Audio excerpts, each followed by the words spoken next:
আজ আমি আপনাদের সামনে যে উপস্থাপনা নিয়ে আসছি সেটি হলো চাল পটল। পটলের ভ্যারাইটিস আইটেম আমি দেখিয়েছি এবং হয়ও, সেই জন্য আজকে একটি নতুন আইটেম দেখাচ্ছি, চটজলদি পটল, চাল পটল। তার জন্য আমি কী কী নিয়েছি, এখানে পটলগুলো নিয়েছি, আমি কেটে দেখাবো কী করে কাটবো। আর গোবিন্দভোগ চাল নিয়েছি, এখানে 400 গ্রাম গোবিন্দভোগ চাল ধুয়ে আমি জল ঝাটাতে দিয়েছি। ইনগ্রিডিয়েন্টস একটু বলে দিচ্ছি আপনাদেরকে। সাদা তেল, অবশ্যই সাদা তেল আর ঘি মিশ্রণে বানাবো।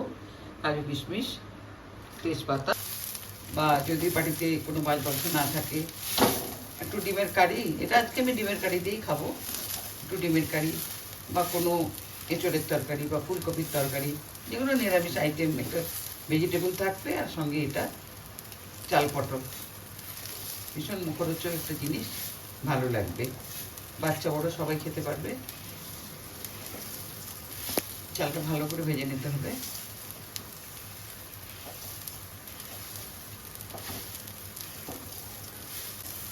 এরপরে আমি জল অ্যাড করবো। জল কতটা দেবো, এখানে আমার 400 গ্রাম চাল দিয়েছি আমি, এখানে আমি 1 লিটার জল দেবো।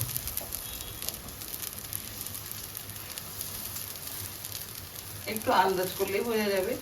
এটা প্রেশার কুকার হলে একটা মেজারমেন্ট আছে, যতটা চাল থাকবে তার ঠিক আঙুলের হাফ পর্যন্ত জল দিলে পুরো সমানভাবে হয়ে যায়। এখানে একটু রান্না করলে একটু আইডিয়াটা করে নিতে হবে। অবশ্যই মিডিয়াম ফ্লেমে গ্যাসটা আমি রাখবো।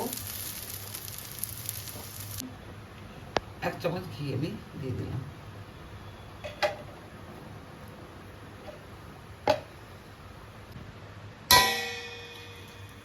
মাঝখানে আমি অবশ্যই একদম খুলে দেখে নিয়েছিলাম।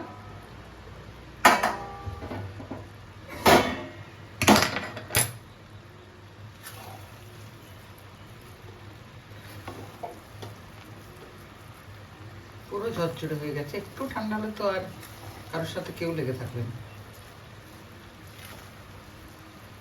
এবারে আমি একটু গুঁড়ো গরম মশলা উপর থেকে অ্যাড করবো।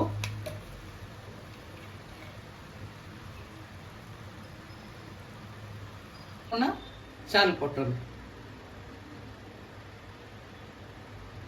কিন্তু ভালো হয় এটা। একটু বললাম যেরকম ভাবে তেল ঘি মিশ্রণ একটু ভেজে নিলে এটা কারোর সঙ্গে কেউ লাগবে না। এটা ঠান্ডা হয়ে গেলে একদম ঝরঝরে হয়ে যাবে।